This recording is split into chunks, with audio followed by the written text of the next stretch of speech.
A última vitória com 2 gols de diferença no Campeonato Brasileiro foi num dia 7 de julho, lá já estamos completando aí 4 meses, lá em Porto Alegre, contra o Internacional 2-0. O São Paulo, que só por 2 vezes no campeonato inteiro até agora conseguiu engatilhar 2 vitórias consecutivas, 2 vitórias seguidas, por 2 vezes apenas. Um time que fez 22 gols em 28 partidas, se não acho que a pior média de gol na história do São Paulo Futebol Clube num Campeonato Brasileiro.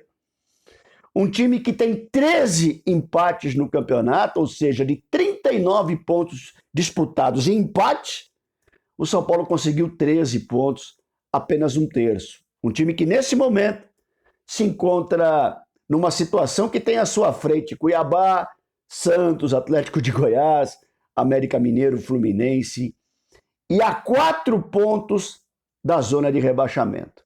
Essa é a realidade do São Paulo Futebol Clube, infelizmente. Esse é o momento terrível e o momento dificílimo que nós vivemos.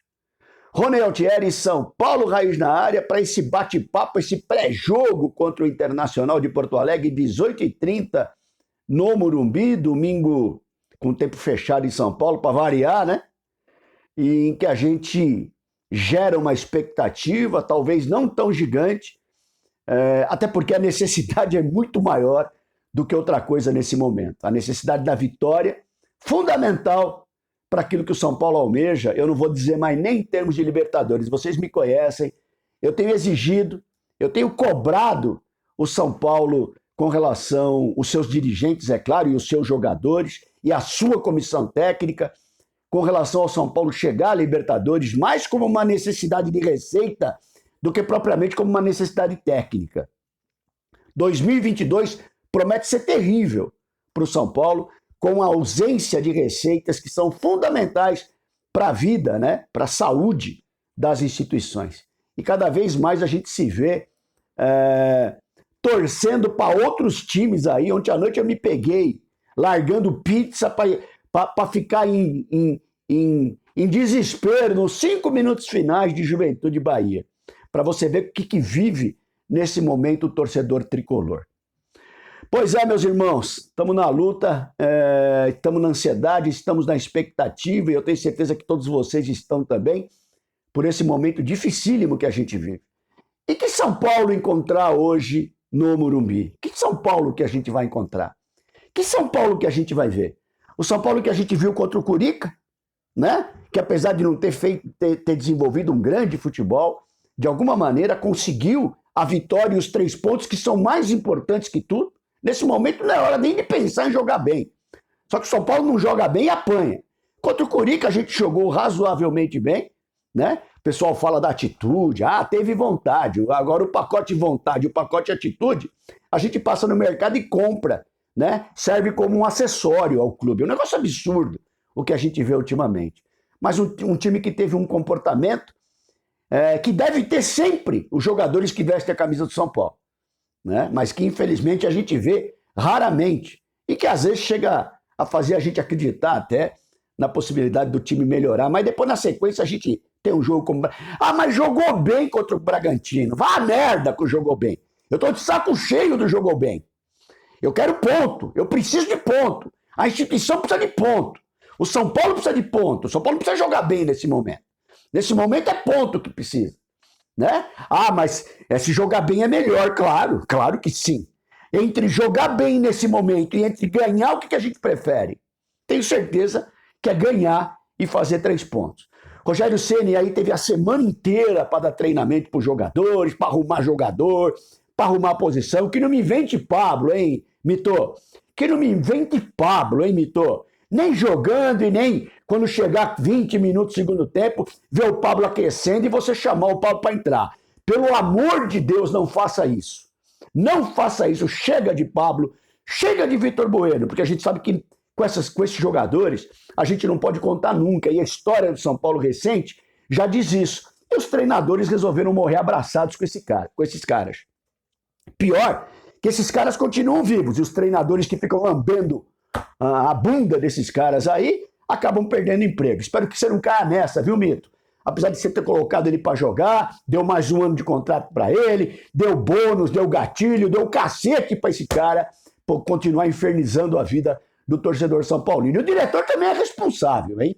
Diretor é responsável, porque já devia ter proibido. Ou não tem chefe, não tem hierarquia nessa perereca aí? Pelo jeito não. Pois bem, já tô assim antes do jogo, imagina depois, me tira de perto de mim, mas nós vamos ganhar o jogo, vai ser 2-1 pro São Paulo. Vai ser 2-1 pro Tricolor. Rogério, 3-5-2, 4-3-3, 4-4-2. Você treinou aí algumas variações, treinou aí algumas maneiras.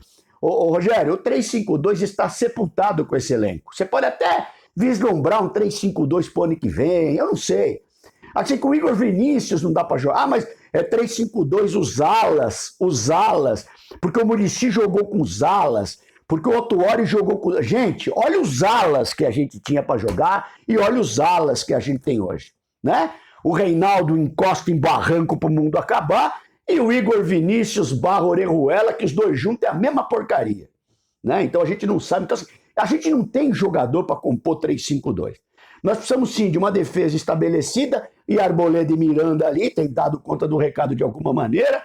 Um meio de campo fortalecido, um meio de campo forte, que tenha posse de bola, que tenha marcação. Você está insistindo em colocar o Lisieiro como primeiro volante. Tá bom. Você está insistindo com os seus motorzinhos, Sara e Igor Gomes. Tá bom, problema seu. O que eu vou fazer?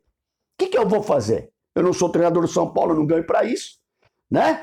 E o Benítez continua afastado, apesar de não aguentar o jogo inteiro, mas já devia começar jogando, se não aguentar depois sai, né? Então, assim, não adianta, cara, não adianta tentar insistir com essas férias. De saudável hoje, penso eu que a volta do Rigoni está praticamente confirmada, a gente espera que sim, porque no São Paulo o jogador está em transição. O jogador está, como é que chama? O jogador está com incômodo, né? Com desconforto. Então, assim, é brincadeira, põe pra jogar, porra. E o Gabriel Neves? Por que compramos o Gabriel Neves pra não jogar? Alguém explica o Gabriel Neves não jogar? Ah, tá apurando a forma. Quanto tempo? Para que acabar o campeonato, ele tá com a forma apurada? Ah, vai ver se eu tô na esquina.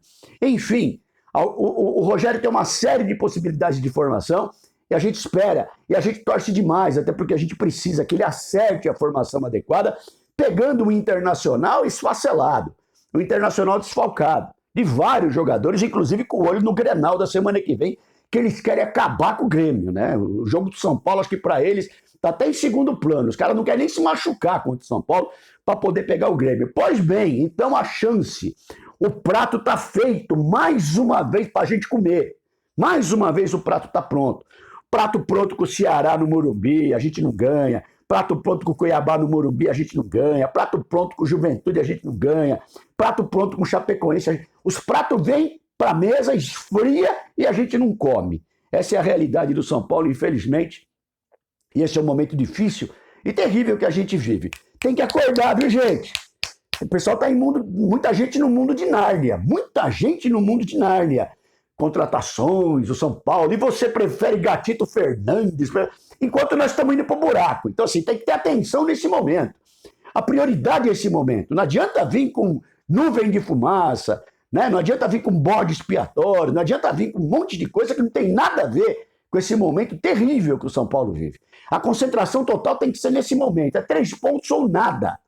É 3 pontos ou nada. É assim que funciona, infelizmente, o futebol. Grandes encontros entre São Paulo e Internacional, vocês devem ter visto também, né? A velha guarda viu mais. Eu me lembro de um 4-1 lá em Porto Alegre, que o São Paulo destruiu o Internacional, ainda na campanha do Brasileiro de 77. E eu reservei aqui um especial, aqui um ingresso.